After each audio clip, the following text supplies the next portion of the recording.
Hello and welcome. You're with IndiaPostLive.com, India's first live interactive web television. Well, how many of you donated money to charity this year? How many of you actually spent your time, your effort, your skills in working with charitable organizations and helping the needy? And how many of you randomly, did an act of kindness to a total stranger? Most importantly, did you know that all that is being measured? Well, the Charities Aid Foundation has been doing this amazing study, and every year since 2009 it comes out with the World Giving Index report. India and China are one of the largest economies in the world. However, they have always ranked poorly in this particular index. But there is good news. India has climbed the charts this year. So the report was released on the 18th of November, that is the day before yesterday. And let's first take a look at an audio visual on the release of that report before we get into the details of whether or not the Indian mindset is changing when it comes to giving. Take a look. Sharing, giving, and charity have been integral to Indian culture. But in the global platform, Indians are far behind in this aspect than many other developing countries. But that trend perhaps might be changing. The World Giving Index Report 2014 was released in the capital by CAF India, the Indian chapter of UK-based Charities Aid Foundation, an international charity which promotes giving. And the good news is, India fared much better in terms of its people's involvement and participation in charitable activities. All the studies which have shown in the past that people have given money for religious purpose and less for charitable purpose, because there is lack of understanding, one, about the how their money is going to be used. Second is about the tax benefits. These two things are very weak in our country, but now those things are taking shape. So therefore people are now started giving for charitable purpose, and it is increasing. India has climbed 24 places this year to rank 69 among 135 nations that were surveyed. Though it still lags behind several other countries with lower GDP, its ranking is expected to rise in coming years. India has been subsequently, the study started in 2010. This is the fifth year, and subsequently we have seen the giving behavior in India change and go up. The World Giving Index is based on surveys over the last 1 year and looks at 3 measures of giving: percentage of people who've given money to charity, volunteered their time for a cause, or helped a stranger.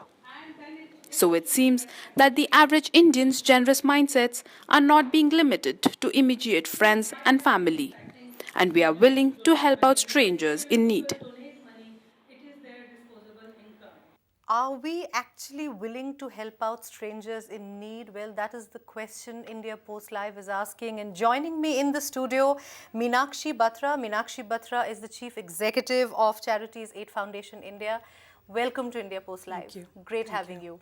Thank you And very good much. news when it comes to India. We are going to talk about that in a bit.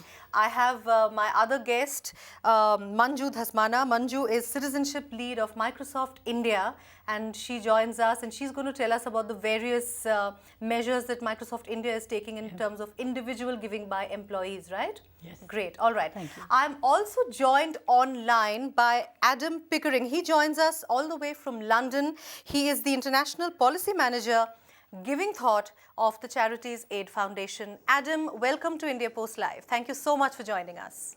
Hi, and thanks for letting me on the show. Thank you so much. All right, so let me start with you.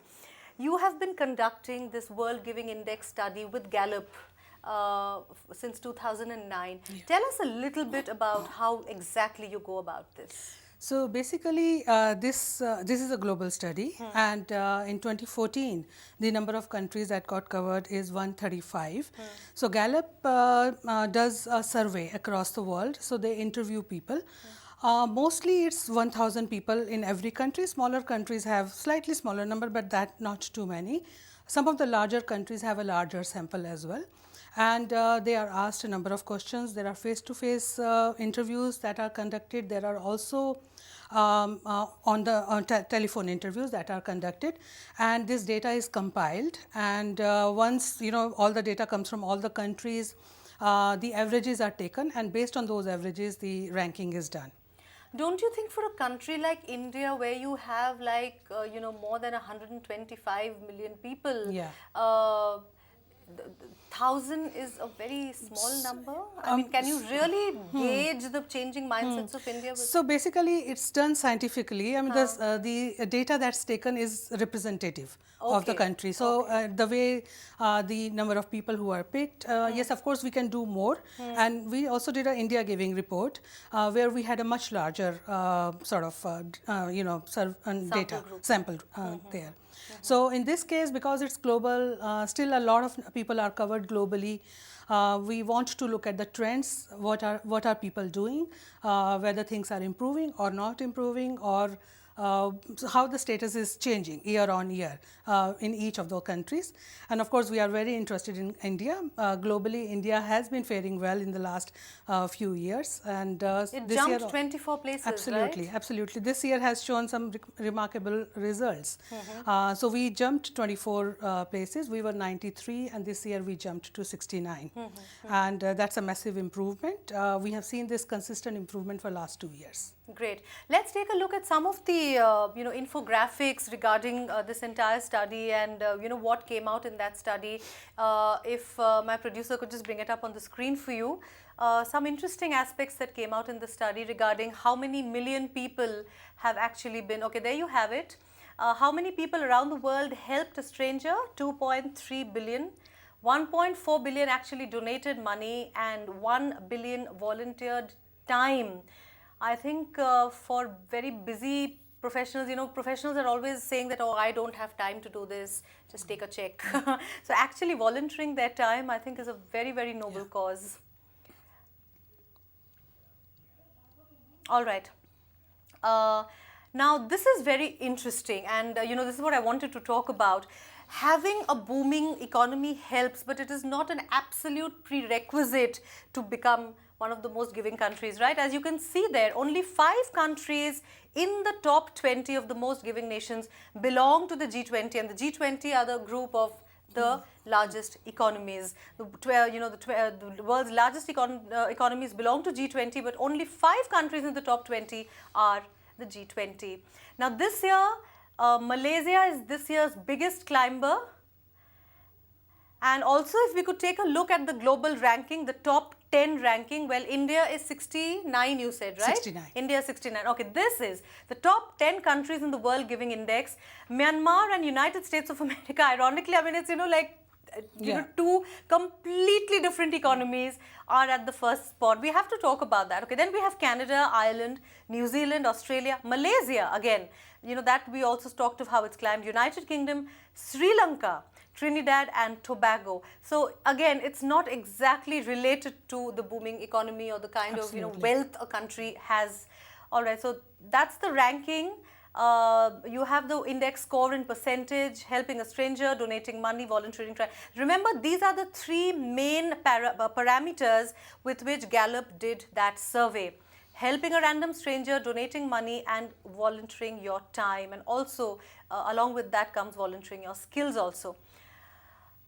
All right, Myanmar and the United States are jointly at the first place. 91% of the people donated money, and the survey is done of people who are more than 15 years old. And in the United States, 79% helped a stranger. Now, you can see that in the United States of America, it came in the top 10 in all 3 indices, right?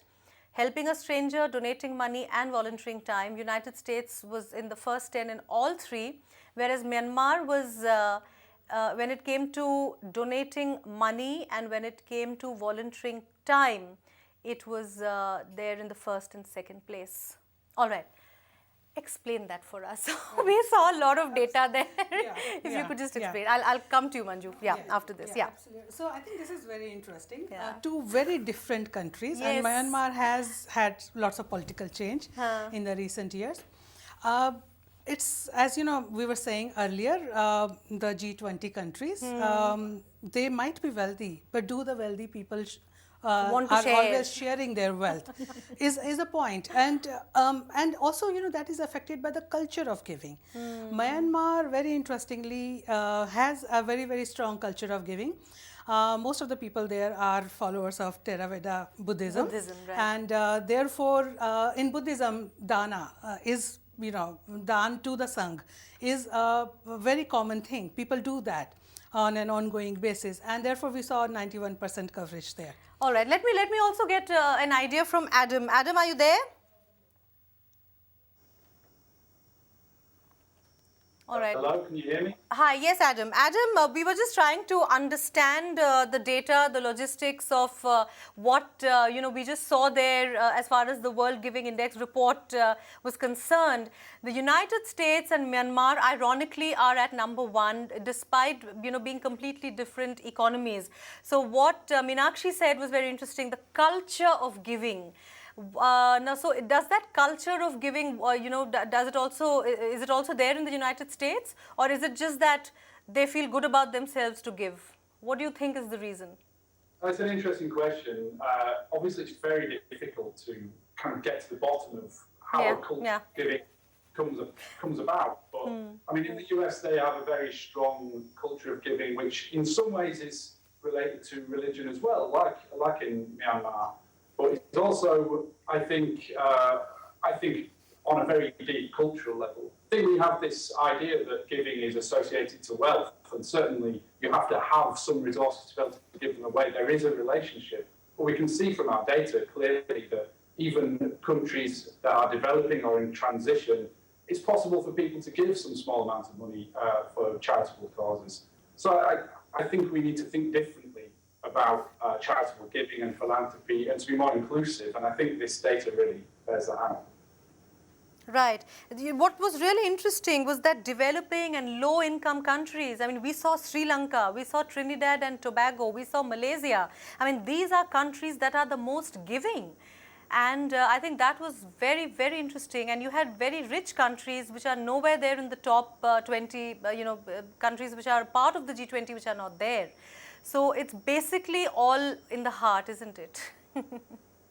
Yeah, a society can be rich, but wealth doesn't necessarily make society healthy. Right. I think when you have a strong giving culture, that says very good things about the health of society. People are generally happier and more contented when they give. And I think a country is healthier when people are trying to look after those that do not have resources. So I think it can be taken to some degree a sort of health check of a country's conscience. So those countries that have high degrees of giving despite wealth, I think that bodes well for the future of their development. All right, let me ask you one thing that just struck my mind. Nowadays, the way technology is advancing and developing and reaching, permeating all of us, it's become a part of our lives. Do you think it's easier for people to donate money, online, where you don't have to really physically perhaps write out a check? I mean, you open a website and you see all these pop-up advertisements coming up asking you to help. Do you think an online system, do you think that is really making people give more and more? Is technology playing a role in giving, Adam?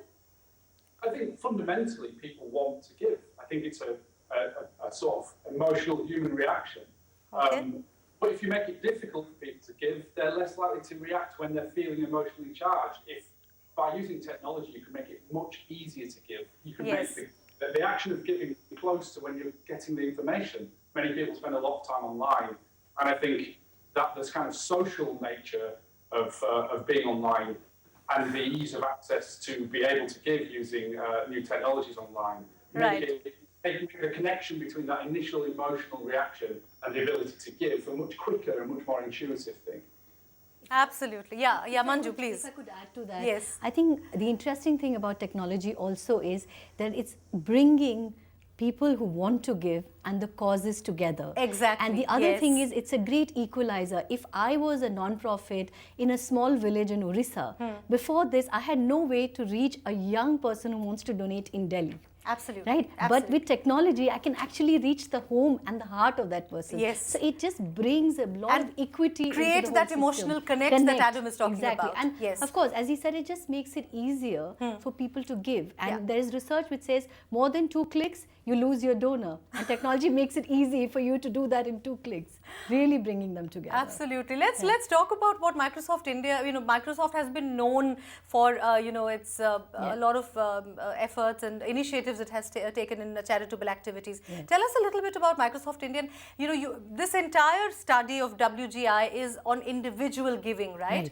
We will get into the fact, how things are changing in the country as far as CSR is concerned. But what is Microsoft India doing as far as individual giving is concerned? So we have, and that's really where we partner with CAF India, is we facilitate our employees to be able to both donate time and give money to charitable organization, and Microsoft matches it. So if I donate 50,000, Microsoft matches it by 50,000, and the non-profit of my choice gets 1 lakh of rupees. That's really our program around facilitating employees to give both time and money. And interesting, as the survey points out, we've also noticed 2 trends in our employee giving. One is that more and more employees are coming to us and saying, we want to donate time. It used to be about cutting a check. Cutting a check, exactly. Yes, now they're saying, they're still cutting the check, thank God for that. Yeah. But what they are saying is, can we really see what is happening with the non-profit? So that's one trend we are noticing. And the other interesting trend we are noticing is that more and more of our young employees, marks who fresh out of college and joined the organization and work, they want to donate time and money. This was not the trend before. What you would notice is typically from the age of 32 is when people start, when they've reached a stage in their career that they can give money, where you say you will have a little bit more disposable income. Journalists, I believe, never reach that stage in their career. Trust me on that. But anyway, let's not get into I'm happy if they talk about giving much more. Yeah. That's why we're having this show. Trust me on that. But no. But seriously, this point that you raised of cutting a check. A lot of people, I must talk about the tax exemption. A lot of people just think that, okay, because there's that fine print at the bottom that all donations made are exempted under section 80G or whatever. So do you think that could be like an incentive for people to give? Absolutely, and I see nothing wrong in that. You I don't would see say anything wrong? Give more incentive. Give 100% tax exemption if it goes to a non-profit for a cause.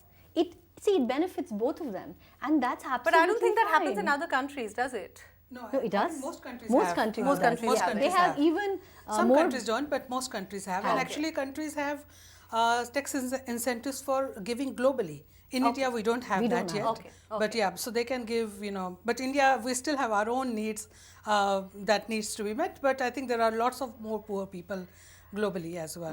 Like if I am an employee in US, so a Microsoft US employee can actually donate to an NGO in India and still get tax benefit. But here in India, I have to give to non-profits in India to get a tax Another, benefit. sticking to the India perspective, sorry Adam, but I must talk of India because, we are very happy that we've risen 24 places up.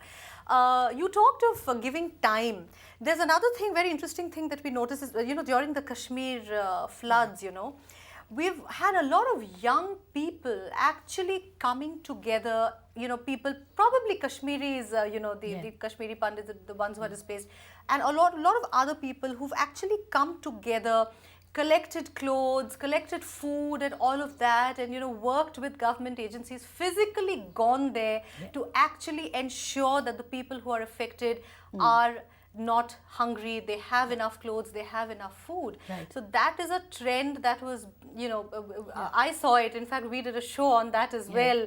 And they said that, yes, we've had a lot of people actually wanting to devote their time, as you said, Manju, and actually go there and say, okay, we are coming with supplies, we are coming with medicines, we are coming with food to help people out. So what I'm trying to ask here is that we are actually changing as a people, because normally in India, of course the concept of sharing and giving is there, but it's to your brother, your sibling, your cousin and your friends. To a stranger, we have always been reticent about helping, have we not? Yeah. No, absolutely. I mean, I think this culture has been there, and Jammu Kashmir last year, Uttarakhand, similar trend. And also, I mean, I remember way back in when the Bhuj earthquake happened, and so when I arrived there, the day I was there, this was like the second or the third day. And there were already people coming in their cars carrying, food, clothing, all sorts of household items that they thought people would need. People from Punjab, which was across the border, also came over with, truckfuls of food supplies and all. They were cooking there, feeding the people so that they could, sort of concentrate on actually starting to rebuild their lives, or start to address some of their other immediate needs. So all of that was happening, and that's a trend that happens a lot. Structured giving, where we are wanting to donate to the NGOs who could actually help bring much longer lasting impact. It's who are okay working to on the ground who are level working on the ground level. They have good understanding. I mean, when we give, as an individual, if I give to an individual, yes, it will meet a need. However, if I am giving to an NGO, it has its own advantages, where the NGO would have generally a plan of action. They would want to look at, they would want to do something which would have a much more lasting impact on the lives of people. Adam, Both let me are ask you important. this. A thought just struck me. A lot of us, when we give, we were just discussing this. When we give, we want to see the return. We want to, we do it with that thought in mind. Okay, how will I get rewarded for doing this? Of course, one is a tax exemption when it comes to all of that. But normally, the reticence when it comes to actually helping out an NGO is it really going to the people in need? There is a certain amount of skepticism as far as we in India are concerned. I have seen that myself. I'm talking from very personal experiences. What has your experience been at a global level in terms of the skepticism when it comes to giving? Yeah.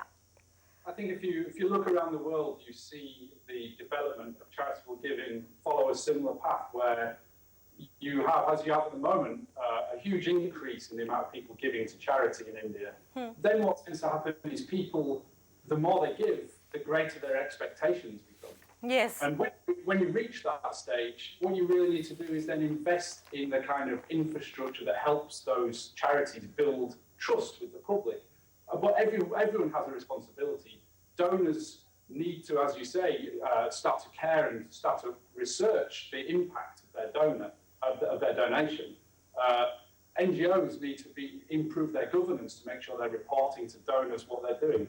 You need infrastructure organisations like CAF India to validate the work of the organisations, and then as well you need good regulation by government. So I think as giving increases, charities need to be helped to earn trust, and they have to earn it. We can't give them public trust; they have to earn it. But we all need to help them create the right environment where they can build public trust. Absolutely, yeah. Earning trust is what is really important. Coming back to the India angle, I think the fact that, our sheer numbers, how can you really, I'm just asking for a global perspective here. When it comes to sheer numbers, India is, the rate at which we are increasing, in terms of our population and all of that.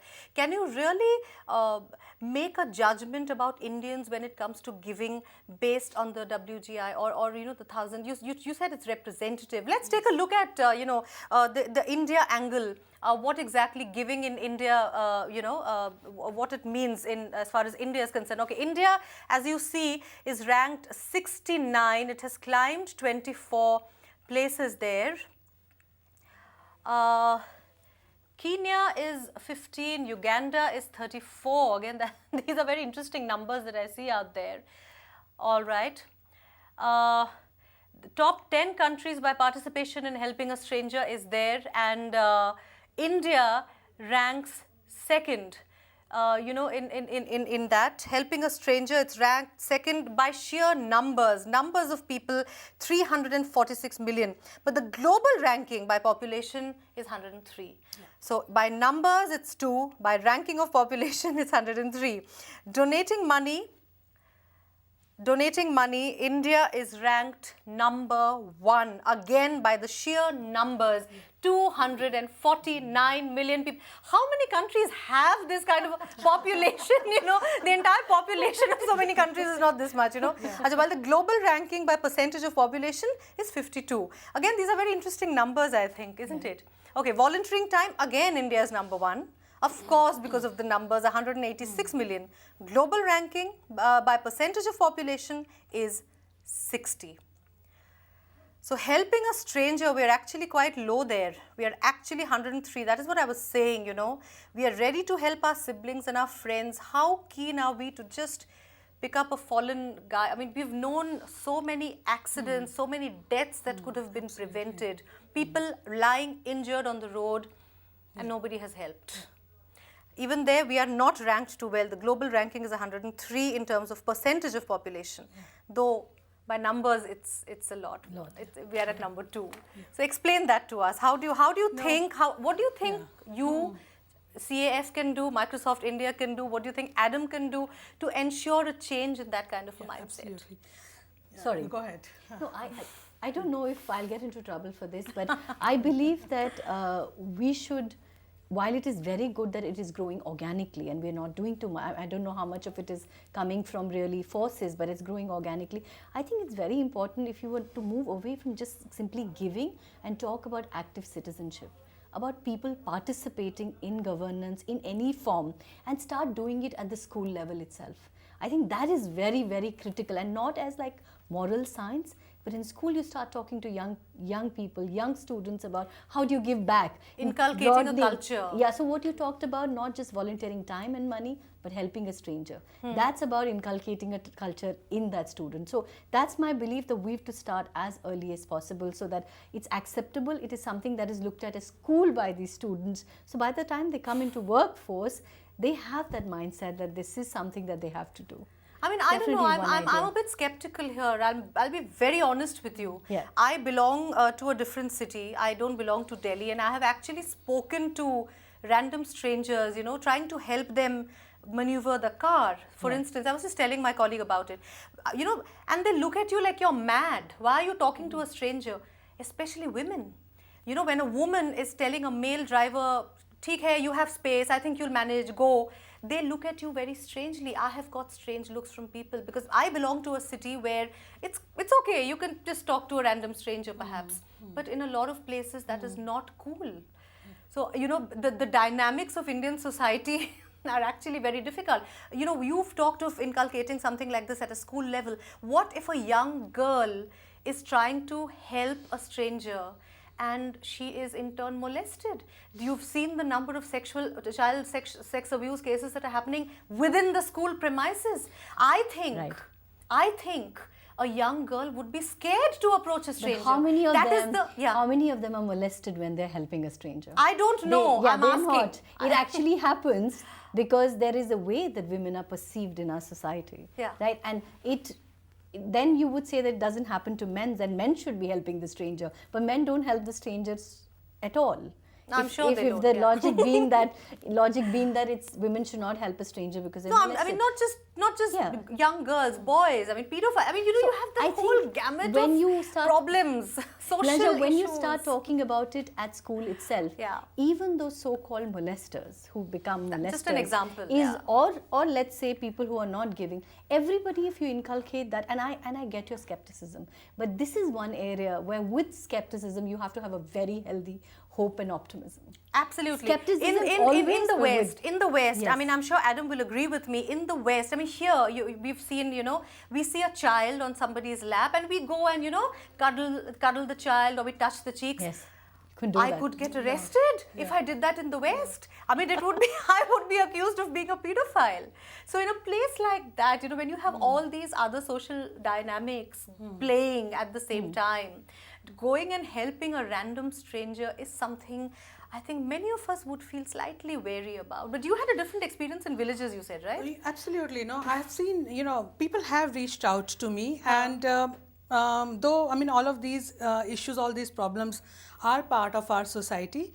However, we need to discourage these kind of behaviors and encourage this positive. Yeah. I mean, we have 249 million people, you know, donating. 346 million people wanting to help a stranger. Yes. That's a very significant number. Lovely. And that culture needs to be strongly promoted. Meenakshi has just poured water on all my skepticism. I love that. Thank you. That makes me feel so much better. In fact, we have some video comments that have come in. Our first video comment on the changing Indian mindset is from Dr. Meenakshi Nair, founder and president of the Etasha Society. Let's take a look coming up on your screen as to what she has to say about the Indian mindset. There is a lot more willingness, particularly from younger people, to give both in terms of their time and money. we are getting more and more young people who volunteer. They come to us of their own, volunteer their time, whether it's 1 month at a time or two days a week or whatever. And we get excellent value out of them. All right, and this is what Namrata Jetli, Head of Programs of the CAF, that is the Charities Aid Foundation of India, had to say. I think people are becoming apprehensive in terms of helping strangers. So that's one trend which this study shows. While on the positive side, the fact that giving money as well as giving time has improved, I think increasingly individuals have started becoming more responsive. And the media is creating a lot more, a responsive environment where a disaster takes place in Kashmir and people all around India come to know about it. So I think that is kind of bridging the gap between, areas where there is a need and people when they're willing to give. Great. All right. So these were the two very interesting responses that we got when they came to know about our show. Let me take final comments from all of you. It's time to wrap up. Adam, we heard that you talked of building trust. Charitable organizations must be seen as trustworthy, and that the efforts that are put in by individual citizens are going to the right place, are reaching the right people. What do you think can be done? If you could just sum it up for us based on this report and what you are doing at CAF, what are the efforts that can be made to ensure that the giving nature of individuals is sustained, is promoted, and only increases? Well, I mean, I think there are many different things. From my point of view, I've done a lot of research into tax incentives and into government regulation, which is all very important. But I think for your viewers, it's important for them to talk more about what they do personally, and for everybody to sort of share the joy of giving by talking to their families about it and by sharing those stories with others. There's a lot of good work being done, and I think we need to talk a lot more about it. All right. Thank you. Thank you so much, Adam. It was great to talk to you. And I will, before we wrap up, Manju, if I could just discuss the CSR bit with you a little bit. Of course, this is about individuals, but the fact that CSR has become mandatory for certain corporations, and how do you see that? Could that be seen as a reflection? Could the effect of CSR be seen on individuals when it comes to giving? Adam talked of the joy of giving. Right.